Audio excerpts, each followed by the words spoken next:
What's up? Welcome to another edition of Primarch Purpose. This is a series in which I go over my thoughts on what I think the Emperor's endgame goal was for his Primarch project. He created distinctly different Primarchs for different functions and different capacities, and I think they were much more than just how they could fight war, but also the express purposes they would carry out in an Imperium following the Great Crusade. We never get to see this come to be and get to see what their purposes truly could have been, because the heresy happens, Primarchs die, Primarchs get changed in certain ways, so we don't get to see the Emperor's grand vision come to pass because the heresy. So Primarch Purpose has been a way in which we can kind of discover that for ourselves by looking at it through a bit of a what-if lens. So the criteria in which we're looking at the different Primarchs for Primarch Purpose is we're checking them out in a what-if setting. So it's going to be a setting in which the Emperor is alive and well, leading a imperial truth-driven Imperium following the Great Crusade. As a result, all of the Primarchs we know about are alive and well and loyal to the Emperor, leading their legions still. We don't have an ecclesiarchy or its military force because of this. We don't have the Inquisition as we know it and its standard military force as we know them either. So no Sisters of Battle, no Grey Knights, no Death Watch or anything like that. Instead, we have the legions and the Primarchs fulfilling specific roles, of which I feel could have been their intention. It's all just pure speculation and opinion, and you feel free to share yours in the comment section below. So we're still going to have strife. It's still going to be a galaxy of war. We're going to have insurrection, fringe planets breaking away from the Imperium or getting corrupted by chaos. We'll have orcs. We're going to have Tyranids. We're going to have Necrons, Eldar, Tau, even. The only thing we're lacking are going to be Chaos Space Marine codices if this was the game. They wouldn't exist because they wouldn't exist as a force. But we still have Chaos Demons and Chaos Corruption out there and Dark Mechanicum and whatnot. So that's the setting in which we're in, and it's on this chopping block that we're going to check out in reverse Legion order as I've been going, the next Primarch. Now, he leads the 10th Legion, which is the Iron Hands, and his name is Iron Hand, or Ferrus Manus as it actually is, which basically means Iron Hand. So, yeah, how convenient. But anyways, Ferrus Manus is a cool Primarch, and it's a real shame that he's the first Primarch to die in the Horus Heresy. This was, I believe, established, well, not I believe, this was one of the things that was established early on with the Horus Heresy, so with all of the advancements we had and all the fandom growth that we had with the Horus Heresy, we really can't change that. GW can't really change the fact that Ferrus Manus is dead here, and as a result, we don't get too much written about him. What we do is always in the past, because, well, he dies at the very beginning of the Horus Heresy. He's a very capable warrior, though, capable leader, capable scholar. He is not the weakest of the Primarchs. Typically, oh, he died first, he must be the weakest. Not necessarily, and definitely not the case in my opinion. So it's a bit of a tragedy that he dies like he does, because we don't get to see much about him, and also because of what he wanted to do with his legion that he never got to do because he kicked the bucket. So, because of this, though, in this what-if setting, we get to see it all because he's going to stay alive. There's no heresy to speak of happening, so the Great Crusade is over. Ferrus Manus gets to do what Ferrus Manus wanted to do. So what is that? Well, first we have to understand Ferrus Manus and his legion are very technologically gifted and capable. Not to be confused with the artisan craftsmanship of the Salamanders, for example. They have capabilities there too, but it goes beyond just being artificers. There's technological aptitude and capability amongst the Iron Hands, above and beyond what we have for Space Marines in general. Also, a lot of hatred, self-hatred, and hatred for the enemy. This self-hatred is kind of like a virus, though, and this is what drives them, what drove them during the Great Crusade to enhance their bodies. At first, it was done to pay homage to their leader. Ferrus Manus has living metal arms because of the great creature he slew, which is heavily implied to have been a Necron.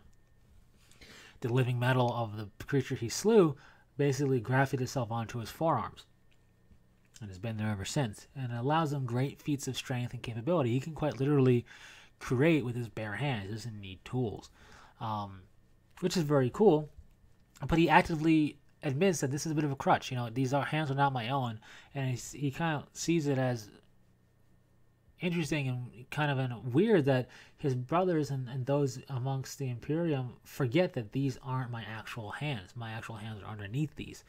And they have crafted a great many wonderful things, but they are not my hands. His legion is mimicking him by cutting off one of their hands when they become a battle brother and replacing it with bionic hand in honor of him. And he sees the danger of this self-hatred, the mistrust of the blood, bone, and flesh, and the overtrust of technology in this regard to replace it. The flesh is weak is something that is really a dangerous thing in his eyes. Now, this is newer fluff for Ferrus Manus, and it's done as kind of an ironic, tragic thing. He's already tragic enough, but it also makes sense. He views the body, blood, bone, and flesh as sacred, and that, in a sense, you could say, and powerful in its own right. And you have to master this and understand this alongside technology, not just have technology replace it. And having this over-reliance and trust of technology, he wants to stop his legion from doing. But he does see the strength of his warriors and the strength of his own arms. So he doesn't do this during the Great Crusade. They got a war to win. So he puts up with it. But he wanted to, following the Great Crusade, address this and heal his legion. Well, we got just the opportunity to do that. So we're going to have that going on. Although I am hesitant to get rid of his living metal arms. I think they're too cool of a concept. I think what we'll see is more so as he tries to get rid of his living metal forearms, he's going to see that they have it's so ingrained into his flesh and his physiology that he really can't get rid of those forearms unless he cuts them off and replaces them with bionic arms. But that defeats the purpose of getting rid of them. So we're going to have him keep his living metal arms. It's a very unique thing amongst the Primarchs. It's very interesting.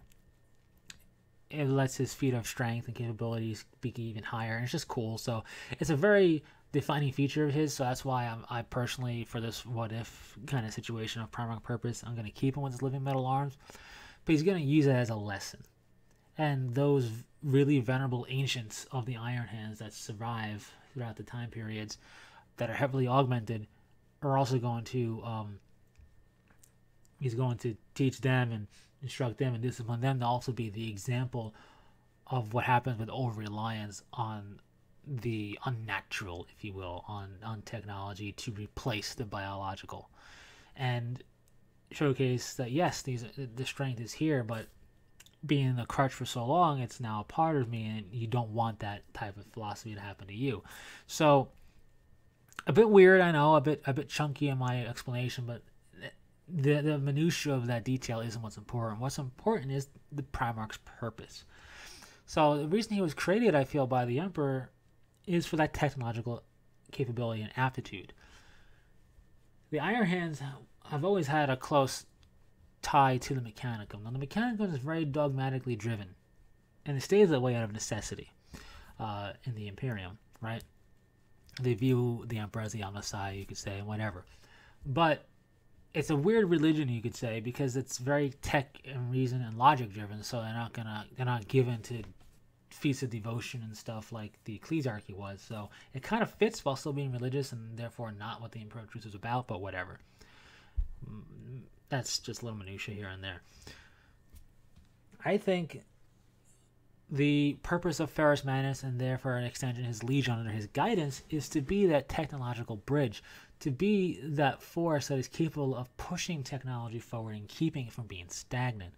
One of the things that is kind of a failing of the Mechanicum is they're very traditionalist, you could say, and it's hard to make technological improvements and push the boundaries of Imperial technology forward, because the Mechanicum has to make sure it fits their thrice blessed 17 million different views of the approach, make sure it's not heretical, it's not a living machine or a thinking machine, and yada yada yada, and that it fits in and it appeases the machine spirit and so on and so forth, and that it's just really hard to ratify it into existence.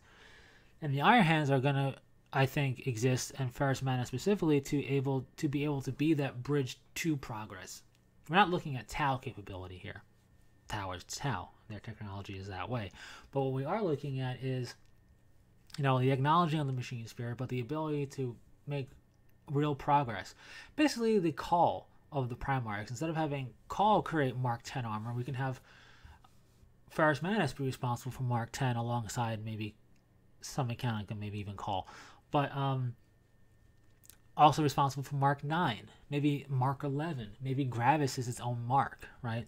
Not only be responsible for technological capability in that regard, but also to work alongside other legions and other forces to kind of hone technological progression to their capabilities. So the kind of stealth armor of the Rivers and the like, that type of armor could be its own mark, maybe a extension of Mark 6, and we would have the Alpha Legion and the Raven Guard being the ones that are working in conjunction with Ferrus Manus and his Iron Hands to develop that armor.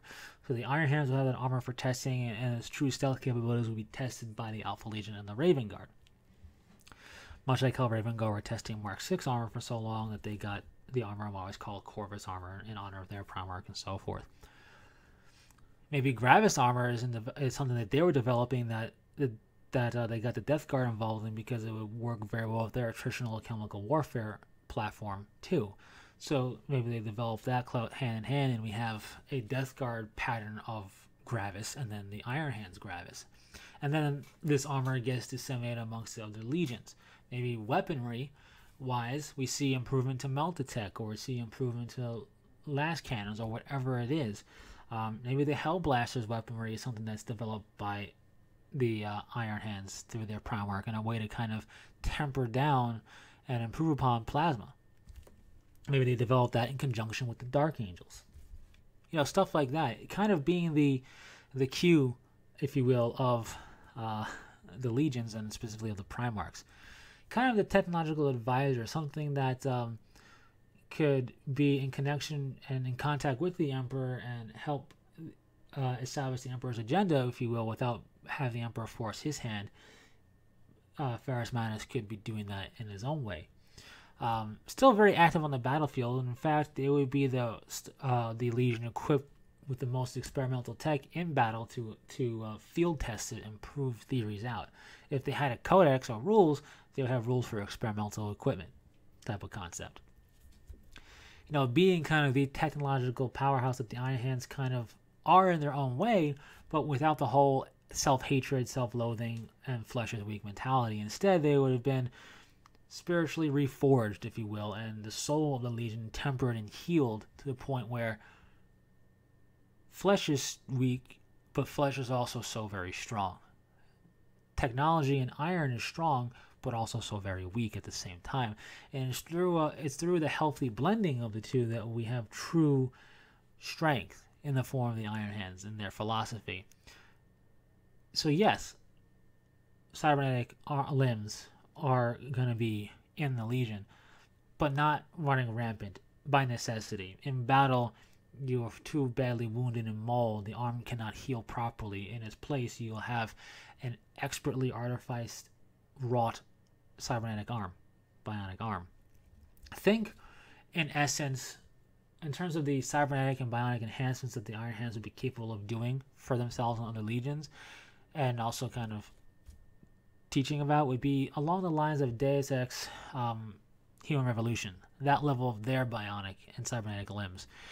And the Iron Hands would only do it out of necessity. You lost a limb in battle, here it gets replaced. It's going to be just as capable as your biological arm, and maybe even have further touches. Maybe it has integrated weaponry, things like that. So instead of like maybe it has a melt-a-gun style of element in there, and you can fire it out of your hand once or something. It's kind of like, instead of having a combi weapon, it's in your arm or something. I don't know. I'm just spitballing ideas here, but that would be kind of the level of where the Iron Hands would be at under the tutelage of their Primarch in contact with the Emperor and with the Mechanicum. So I think his role is real technological progression, because one of the things the Imperium would not be is stagnant. The Emperor did not want stagnation. He wanted growth. He wanted humanity to grow and evolve and become superior and the dominant species. And to do that, you need technology improving as well. So while it wouldn't be necessarily the level of Tau or anything like that, we will see whatever mark of armor they'd be up to at that point, maybe into the 10s, 11, 12, that type of deal. We would see perhaps like a Mark 4 Terminator armor or something in that regard. It's starting to get their own marks of Terminator armor. Maybe something akin to Redemptor Dreadnoughts or something else entirely.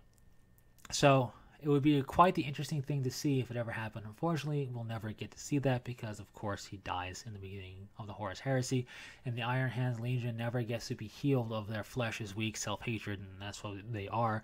In their own way, still a very technologically powerful and capable force, but in a very different light. So that's what I think Ferrus Manus' purpose was when he was created, was to be a technological innovator and push that forward for the Imperial Truth Imperium. Assisted by the Mechanicum, assisted by fellow Primarchs. Maybe, you know, in working with the Emperor's Children, maybe they want a more agile or faster jump pack guys for whatever they're doing. They could work with that, and maybe that would create the Inceptors, I should say, or something else entirely, right? Something like that. So a Primarch that would work with other Primarchs to a degree, and it doesn't mean they're buddy-buddy, it just means they can compare notes and create things, and he can create things and improve upon technology for the Imperium and for the Astartes. So that's my thoughts for Ferrus Manus. He would still have his living metal arms, and it would serve as a reminder to the folly of over-reliance, and it would serve as a cautionary tale for his new Iron Hand recruits, as well as be immensely capable and help him forge things. He would say, yes, I'm capable of doing all these things because of these arms, but I can't get rid of them. And at the end of the day, it's a crutch that I was forced to rely on, and basically don't let this happen to you. Could you also have him get rid of his living metal arms and just have really cool tech that he's wearing to kind of replace that? Yes, you could. Almost Iron Man him instead.